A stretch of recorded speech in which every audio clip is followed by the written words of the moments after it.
മുകളിലില്ല ഇല്ല. ഇത് ഡീറ്റെയിലിംഗ് ആയിട്ടുള്ള സ്റ്റോറിയൊക്കെയാണോ അതോ സേതുപതിയുടെ മാത്രം കഥയായിട്ട് പറഞ്ഞു പോകുന്നതാണ്? അല്ലല്ല.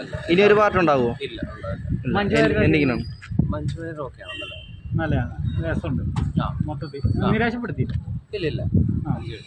ലാഗ് അങ്ങനെ ഒരു ഫീൽ ഉണ്ടോ? വെട്ടറിമാരൻ സ്റ്റോറി ഏകദേശം കുറച്ച് കൂടുതലായതിൻ്റെ ഒരു ഇത് ഉണ്ടായിരുന്നു. 2 മണിക്കൂർ 50 മിനിറ്റ് തന്നെ ഉണ്ടായിരുന്നു. ശരി വേറെ ഓക്കെ അല്ലേ? എങ്ങനെ ഡ്യൂറേഷനൊക്കെ ലാഗായിട്ടുള്ള ഫീൽ ചെയ്തു? വെട്ടറിമാരൻ പടം. ഇന്ന് സെക്കൻഡ് പാർട്ട് തേർഡ് പാർട്ട് ഒന്നും ഉണ്ടാവും കണ്ടു പോകുന്നത് അത് ഞാൻ പറയുന്നില്ല. നല്ല പടം അല്ല. മൊത്തത്തിൽ എങ്ങനെയുണ്ട്? ഇതെങ്ങനെ വയലൻസ് ആണ് അതാ? എല്ലാം ഉണ്ട്. ഫസ്റ്റിൻ്റെ കണ്ടിന്യൂഷൻ ഉണ്ട്, സീറ്റുണ്ട്, സീറ്റിലുണ്ട്. ഡീറ്റെയിലിംഗ് ഒക്കെ നന്നായിട്ട് ക്ലിയർ ആകുന്നുണ്ട്. സേതുപതിയുടെ സ്റ്റോറിയാണ്.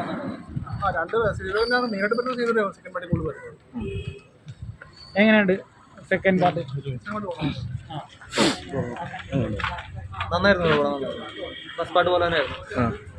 ഫസ്റ്റിന് മുകളിൽ നിൽക്കുമോ? ഐ തിങ്ക് എനിക്ക് ഫസ്റ്റ് തന്നെ ഇഷ്ടം. എന്നാലും നന്നായിരുന്നു. സൂര്യൊക്കെ എങ്ങനെയുണ്ട്? സൂര്യ ഫസ്റ്റിലാണ് സ്കോർ ചെയ്തേക്കുന്നത്. ഇതിലും ഓക്കെയാണ്. സേതുപതിയാണല്ലോ കൂടുതലും. സെക്കൻഡിലെ സേതുപതിക്കാണ് കൂടുതൽ. മാസ് എലവൻസ് ഒക്കെ എങ്ങനെയുണ്ട്? നന്നായിരുന്നു. പടം നന്നായിരുന്നു. എന്റർടൈനർ ആയിരുന്നു. രാഷ്ട്രീയം ഉണ്ടായിരുന്നു. വെട്ടറിമാരൻ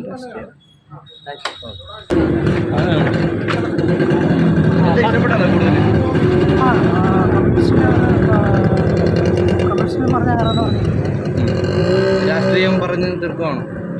രാഷ്ട്രീയം പറയാൻ പറ്റില്ല. രാഷ്ട്രീയം എല്ലാം രാഷ്ട്രീയം. വെട്ടറിമാരൻ സിനിമകളിലെല്ലാം ഓരോ പോരാട്ടമാണല്ലോ. ഇതും അതുപോലെ തന്നെയാണ്. ഭയങ്കര ഇൻറ്റൻസീവായിട്ടിരിക്കുന്നത്. ഓരോ വയലേഷൻസ് ഉണ്ട്. ഉണ്ട്.